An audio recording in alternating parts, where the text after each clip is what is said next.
Welcome to the Pit Crew. I'm Camille, your attending, and I'm joined by one of my residents. Hi, it's me, Robert. And this week, we just watched Elf.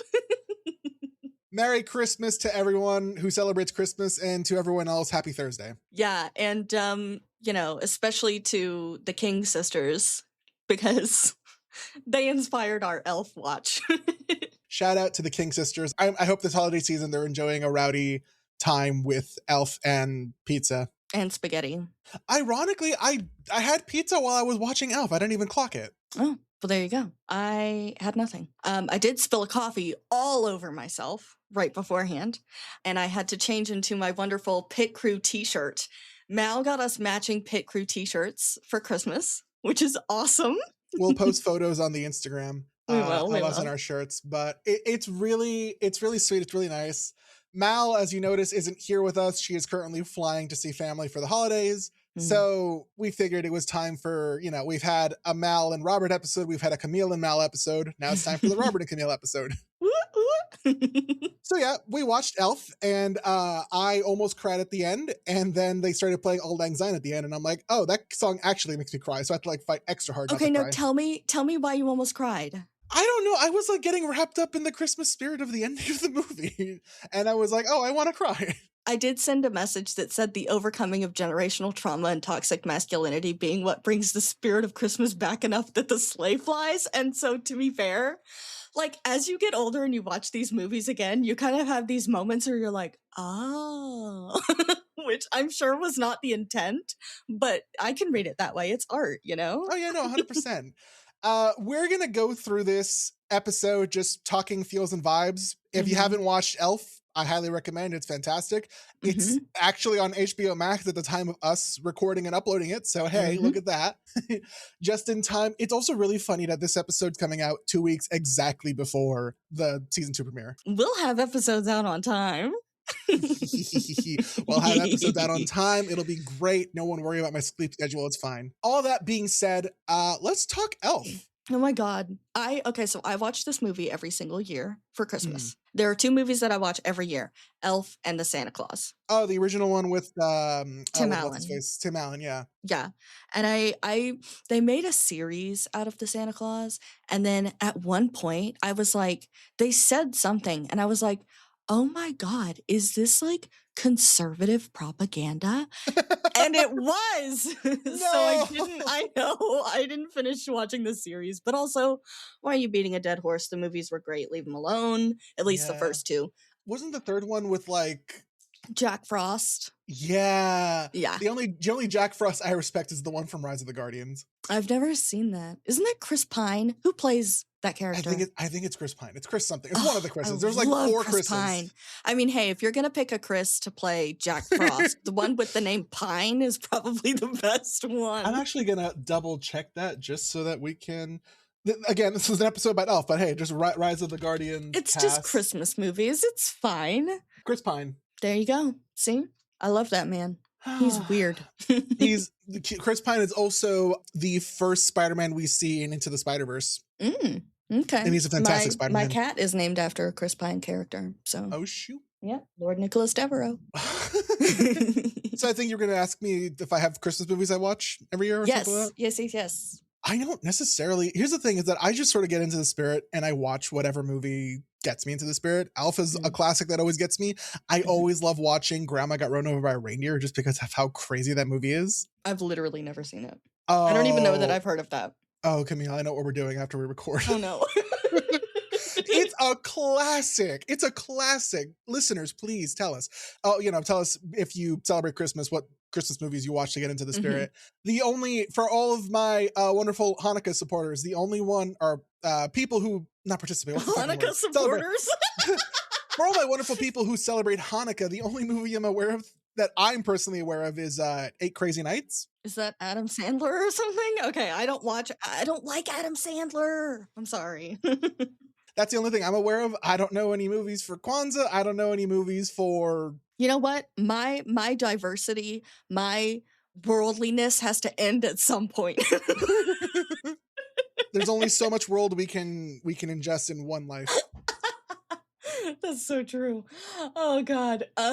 Okay, no, but like Elf is, I swear every year you watch it and you just like, there are moments that are as ridiculous as ever constantly, right?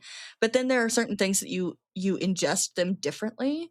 Like, okay, the one thing that will never not be one of the most hysterical things that happens in the entire movie is the man in the mailroom saying that he's 26 years old. He's like, I've thrown my life away. I have nothing to go for it. And I'm 26 years old. And that hurt me because I'm like, oh, This man I'm not. is dead ass like 54 at least. Oh yeah, no, I didn't care so much about that part. I was just more like, oh man, I'm 28. How's my life going? Wait, shit. At least You have I'm a not podcast. working in It's a. okay. I have 2 podcasts. At least I'm not working in a mailroom. Is that the takeaway? You just got to get out of the flow. Shout out to all my mailroom workers out there. We love you. Without you, our mail would not be delivered. Some of my favorite coworkers are the ones who work in the mailroom. So, my God, yeah. Are there any moments that stand out to you?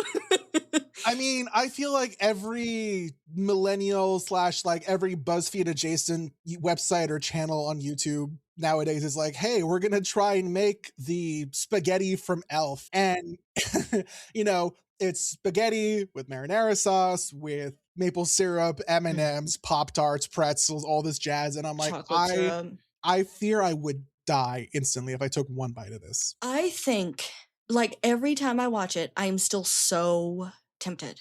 I'm so tempted. Not with the marinara, okay? Leave the marinara off, allow the noodles to cool a little bit, and then try it with chocolate sauce and all that kind of stuff. Unfortunately, I have braces, so I can't have hard candy. This is going to be a hard holiday season for me.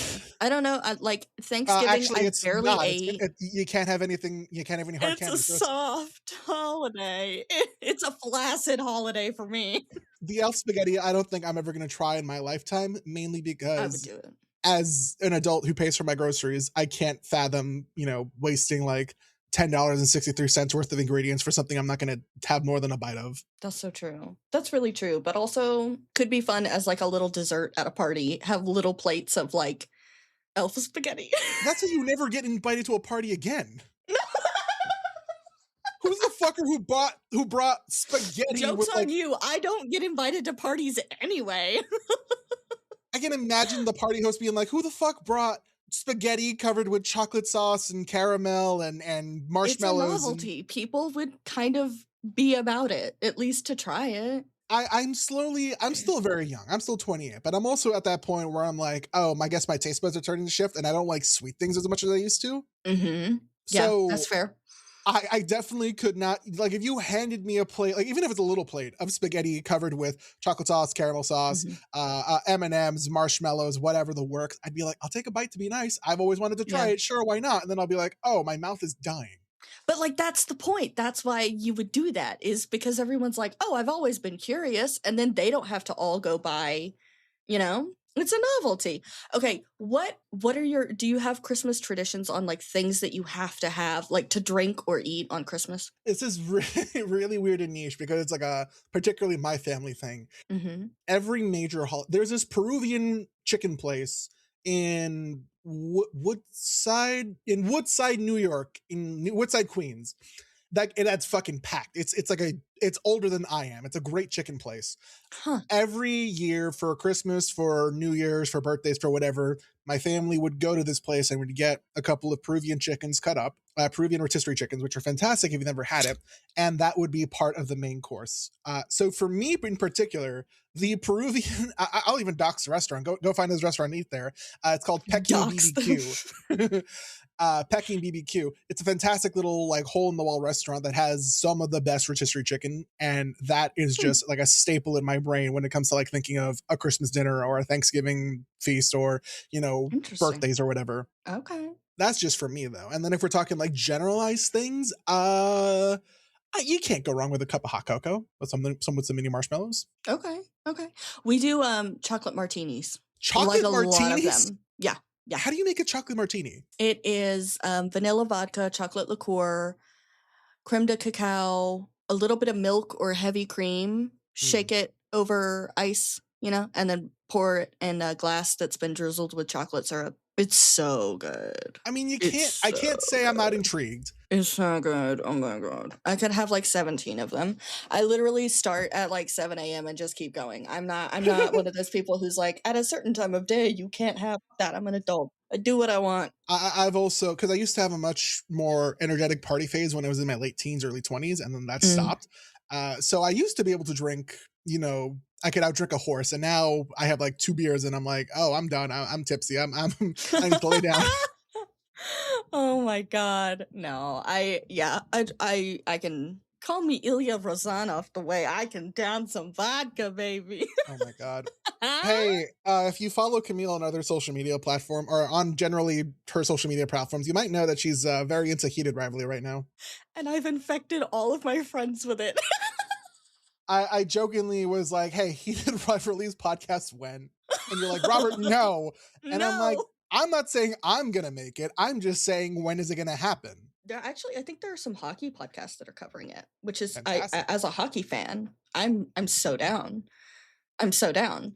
I'm a big hockey fan, and I was watching a game yesterday, and I was like, just kiss. When are they gonna kiss? Yeah. Yeah.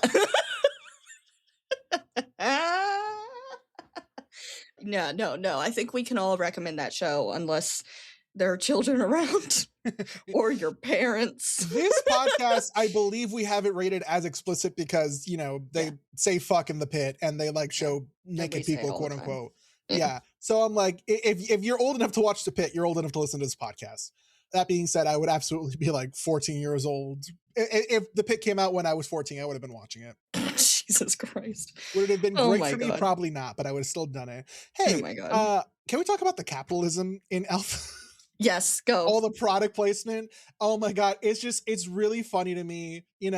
Buddy drinks from a Coke bottle, has the Coke bottle like the Coke logo, like straight at the camera.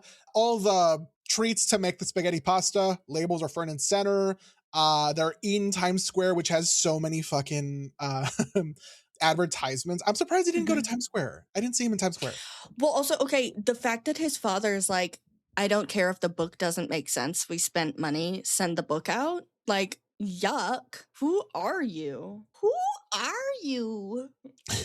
And then lo and behold, the readers of the book, mainly children, were like, hey, what happens to, what is it, like a frog, like a princess frog or something? No, a dog and a dog and a pigeon. Is it a dog pigeon and a pigeon? Yeah, because they're captured puppy by an evil witch, right? Yeah. How did they escape the evil witch? Who knows? I'm like, what do you mean kids aren't even gonna notice? Do you know how many questions children ask? Do you know how many parents just had to improv and be like, oh, I guess they died. Well, bye.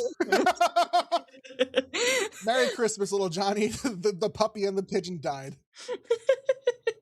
That's why you don't leave mommy's sight.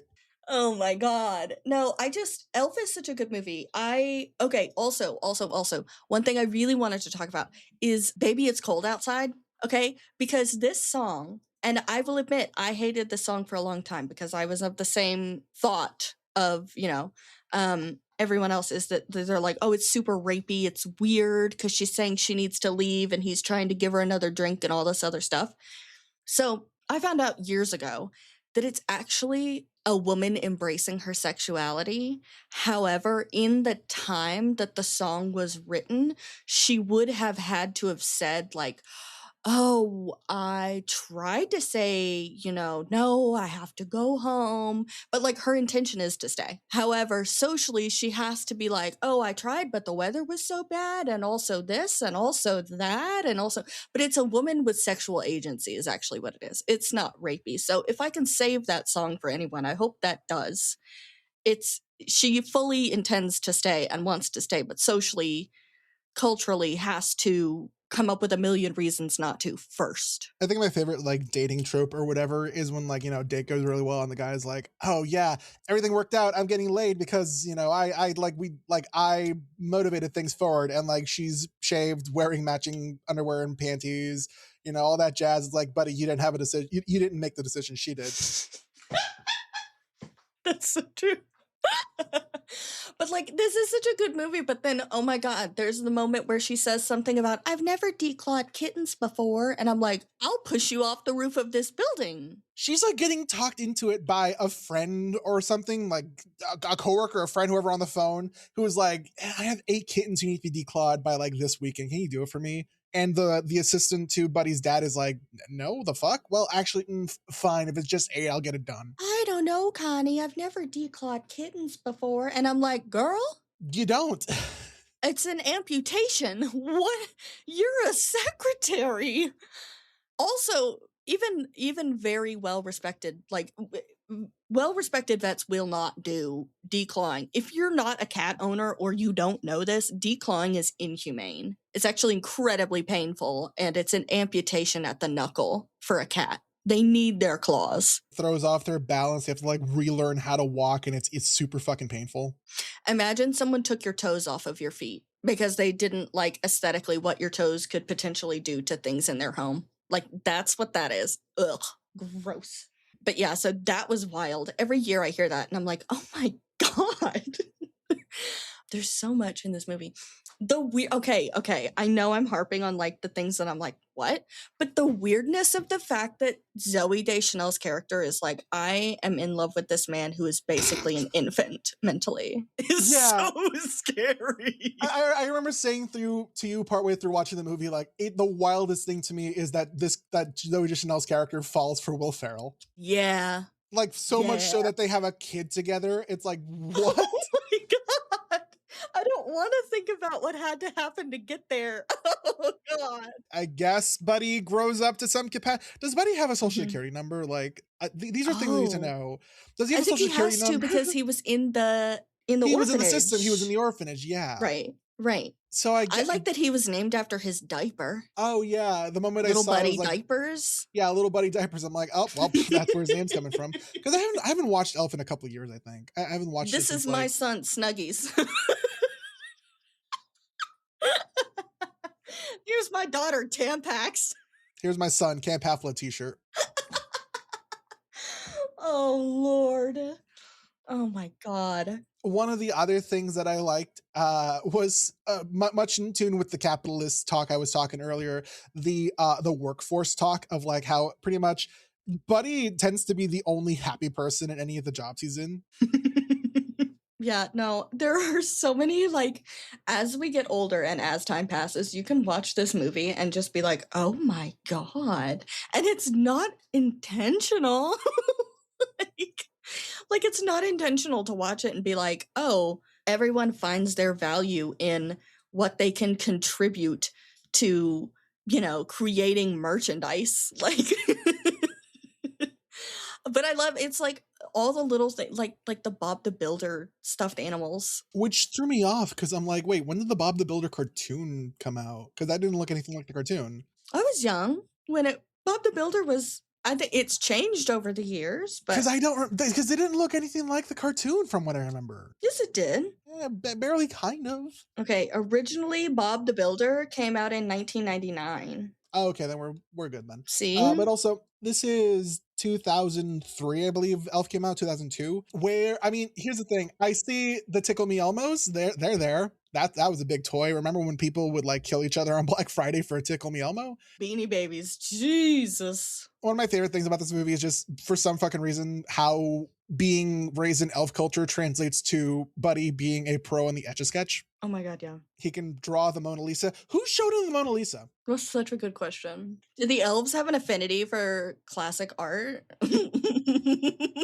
Papa Elf cultured? Papa Elf culture. You know what? Maybe that's the case. It's just really funny to me that it's that, and also when he's writing his like goodbye letter at the end, or like towards the end of the movie, Will Ferrell was just messing around with the knobs left and right and like, oh, this is just digitally added. There's no way. Yeah, no, but it's also so funny to me that like, if they had picked it up wrong, they'd have been like, well, shit, don't know what it says. I can't read it. Imagine if Michael just picks it up. It's, well, I accidentally wiped it off. Oh, well. Wonder where Buddy is. Oh, my God. Okay, I've just looked up fun facts about Elf. Did you know that Jim Carrey was the first choice? Color me shocked. I literally don't think I would ever have watched this movie if it were Jim Carrey. I don't like Jim Carrey movies. No. Oh, so what I'm telling, so what you're telling me is we should watch the 2005 live action Grinch movie. I've actually never seen any Grinch anything. Not even the original? Mm-mm. But his heart grows 3 sizes too big or whatever. He's dying because that's a medical condition. If your heart grows, you die. Oh my God, the burp wasn't actually Will Ferrell. Again, I'm not surprised. That was like a solid 30 seconds of a weird burp. All they had to do was just have Will Ferrell have his mouth open while they play a sound. Peter Billingsley, who famously played Ralphie in 1983's Christmas Story, plays Ming Ming, the head elf. Oh yeah, I remember that. Yeah. Okay, here's another cameo that I lose my mind over, which I guess isn't really a cameo because at the time he was just, an actor. But anybody who's watched Veep, Matt Walsh as being Mike McClintock, the speaker, or not the speaker, the press guy, okay? Yeah. And he is the guy who can't stop flirting with Charlotte, the newscaster. He's like, your eyes really tell the story. And every time I'm like, holy shit, that's Matt Walsh. Like the good Matt Walsh, not the psycho crazy one, but like, oh my God. Oh my God, they almost cut the I'm 26 years old scene. I mean, listen. They wanted to axe the whole scene because who's going to believe that this guy is 26? I think I was 46 at the time. I mean, for sure, I don't believe that man's 20. If that's a 26-year-old man, okay, actually, now that I'm really thinking about it, I do know a couple people in their mid to late 20s who look rough. Oh, I met an 18-year-old in college once, and I dead ass thought he was 32. And he would genuinely go buy people's beer because he would not get carded. That's how old he looked. And I don't want to think about how old he must look now. Jesus. At this rate, he's probably dead. Oh my God. Oh, we should also, just for the jokes and shits and giggles of it, the Jon Favreau cameo of it all, because Jon Favreau directed the movie and he likes to cameo in all his movies that he's directed. Mm-hmm. Oh my God. It's just really funny for me now, especially after watching all the Marvel and Iron Man movies and stuff. I'm like, oh yeah, he's here. I forgot about that. Because I don't think in 2003, Jon Favreau was particularly famous. You did have a moment where someone sticks their head out and you were like, oh my God, I thought that was John Mulaney. There's a scene where Peter Dinklage's character is walking through the office and there's a bunch of people poking their heads out of the corners. And there's this one guy who pokes his head out from behind 2 other characters in a doorway. And the motion in which he's moving for 2 seconds, I thought he looked like John Mulaney. Yeah. And then you see his face and you're like, no.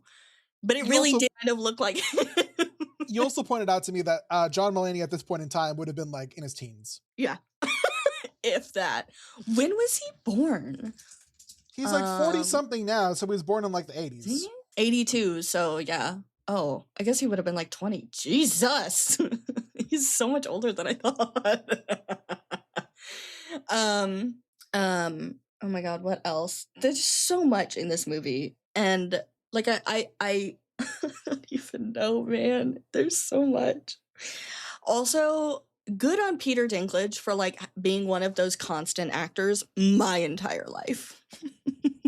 He's in everything. I find it funny for me that I didn't register Peter Dinklage as a famous person until Game of Thrones. And then I go back and I watch movies and TV shows that I like. And you're like, oh my God. Oh my God, he's here. Yeah. He's everywhere. He's on the walls. He's on my walls. Dink, dink, dink, dink. Oh, damn it. Peter Dinklage is here. Oh, Lord. What else is there to say about it? Shall we talk about the Peter Dinklage scene in general where he's... Oh my God. No... Jesus Christ. You couldn't do that today. I know people love to say that. Yeah. But I don't think you could do that today. I would argue you kind of could. You just have to cut out the Buddy part. Because, everyone in that movie, other than Buddy... I mean, I guess even Buddy, because he respects elves. No, that's what I mean, though. Is Buddy could not have been saying those things. Those jokes would not... No. Unless it were, on Netflix and not meant for kids, maybe. I don't know. Yeah. But it was really great to see, Peter Dinklage walk around and command respect. He's arguably the most respected character in the movie.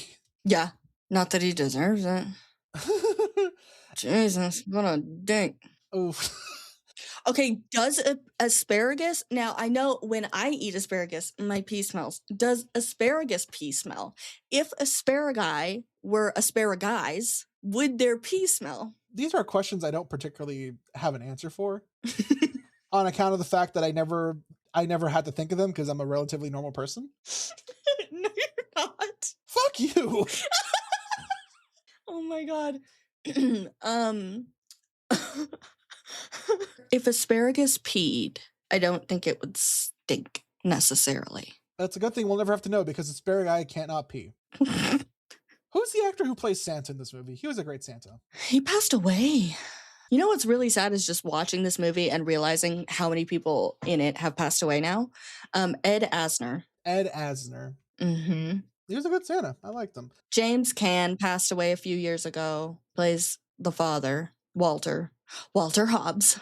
I really liked his Santa. I really liked how his Santa was very like, I'm getting too old for this shit. But he didn't say shit. He said, back off, Slick. Back off, Slick. It's really funny to me when he was giving Buddy the advice about New York. He's like, now there's like 30 raised pizzas Peep that shows. Open to be pizzas. What? Peep shows. Oh, peep show. He says when you see a sign for a peep show, it doesn't mean that they're letting you look at the Christmas presents before Christmas. Jesus. Oh my god. Santa's been around the block before, you know, quite literally, because he's 1,000+ years old. He said he's been there 1,000 times to New York City. How have you been there 1,000? If you go once a year, and New York City, as we imagine it, I guess, quote unquote, or as it's been established, it's only about 200-ish years old at that point. How are you going there up all those times? That's crazy. That's a very good point. I need to say this because one of the jokes is that Santa's like, now if you see gum on the floor that's not free candy, don't eat it. And then we see Buddy the elf, you know, going up, eating the what's it called, the gum off of a staircase railing leading down to a subway station. You could prove to me on a scientific, like on a chemical level, that they are sanitized 100%. You couldn't pay me enough to eat fucking gum off of that. Yeah, no. I'm just thinking about how stiff it would be at that point, and also it wouldn't have any flavor. Here's you know what's the funny thing about gum is that gum loses its flavor, quote unquote, because of a mental thing. Are you calling me mental? Yeah, no. What I mean by that is that gum, like if you chewed a piece of gum for like 20 minutes or whatever, it loses flavor for you. But if you took that same piece of chewing gum out and gave it to your friend who hadn't chewed gum into your friend's mouth. Yeah, spit into your friend's mouth. They'd be able to taste the flavor. It would still taste fine to them. Mal, when you listen to this, let's try. I was texting you when I was watching Heated Rivalry. I'm like, oh, we're doing method acting. They're spitting in hands now. You know what I love is that's direct from the book, baby. That is all written in the book, baby. Oh my god. What else is there to say about Elf? What else should we talk about? Miss Pitt Detail, did you notice any details? Oh god. Were you paying attention to the movie enough that you noticed details? No. You're gonna have to hand in your Pitt Details excuse me, I pointed out Matt Walsh. Okay. Yeah. I pointed out not John Mulaney. Not John Mulaney. Not Mulaney, if you will. No, with the raccoon. When he comes out and he sees the raccoon, dead ass, I was like, that's me. That's some white lady shit. To be like, do you need a hug? Like, that's me. I'm not, like, anybody who knows me knows that if there's a feral cat or kitten or anything, I'm gonna be like, do you need help? Can I help you? Can I give you a kiss? Hi. And they'll be like hissing and spitting, and I'm like, it's okay. Like, it doesn't scare me. It doesn't faze me. Cats, I'll do it. It doesn't matter. I've bathed feral kittens before, baby. You were also like, oh, I resonate more with the feral raccoon. Okay, that is true too. That's very true too. I do. Here's some purrs for you. Oh, there's some very audible purrs. Damn. Yeah. Any other Christmas anything that you'd like to talk about? May we all try and find a little more Christmas cheer this time around. If you celebrate Christmas, if you know, I'm very much, you know, happy holidays in general. Whenever I say it out loud to people, but this is specifically about a Christmas movie. We're releasing this on Christmas Day. So if you don't have Christmas cheer, participate in capitalism. Did you hear? Because Coca-Cola is in deep water right now for making like that really shitty Santa ad. Yeah. And that was And last year, wasn't it? that was last year, but they're rerunning it this year. Oh my And God. one of the things that one of the things they said was like, "Oh, Santa is popular because of Coca-Cola." I think you could say that for polar bears, but I'm not so sure about Santa. No. I'm like, I think you potentially took the IP of Santa and used it to your benefit, and your ads with Santa are very, I mean, you guys are associated with Santa, but I wouldn't necessarily say that. That's crazy. Absolutely. Yeah, no, I think if you are listening to this on Christmas, pray for myself and Mal. We will be watching the finale of Heated Rivalry at midnight, and we will not be well. It's gonna mess us up. Just don't watch the gay hockey show. It's fine. Yeah, if you don't want to be emotionally traumatized and like codependent on these gay hockey players that don't even exist. Like I've never in my life cried more about gay fictional hockey players before. The amount of times, because we were just watching the newest episode, the newest release episode, the amount of times I said to you verbatim, if X happens, I'm gonna shit, and then it happened. I know. Guys, if we start a P.O. box, would you send Robert some diapers, please? Little buddy diapers specifically. Terrible. We're so excited for season 2.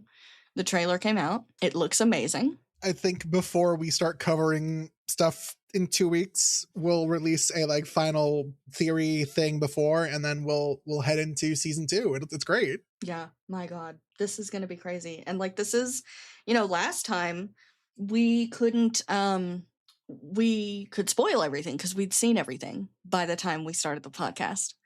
And now we're gonna be going into it not knowing what the hell happens next. So this is going to be a totally different season than last season for us. It's going to be very interesting. Hopefully you guys, we can all have fun theories and save ourselves the trouble of having to troll through Reddit for theories. You guys can just listen to us and escape that hell site. Yeah, it's going to be fun, dude. That's going to be fun. But I think that's all our little talks. Yeah, we did it. We talked about Elf. We talked about Elf. We did. Great movie. Absolutely always recommend it. It's such a good time. Again, like the Santa Claus, again, another incredible movie. Yeah, just wow. So, I mean, I guess if that's all, so long, fellow losers. The Pit Crew podcast is created and produced by us, Robert, Mal, and Camille. It is edited by Robert. You can find us on TikTok, Threads, and Instagram at Pit Crew Podcast. If you'd like to support our other projects, our socials are linked in the show notes. Our art is by Rand Pacoca, and he can be found on Instagram at Rand Pacoca. All patient questions and concerns can be emailed to pittcrewpodcast@gmail.com. And this isn't a Taco Bell, but we do appreciate a 5-star rating and review wherever you get your podcasts. Be sure to schedule a follow-up appointment with a nurse before you go. See you next time.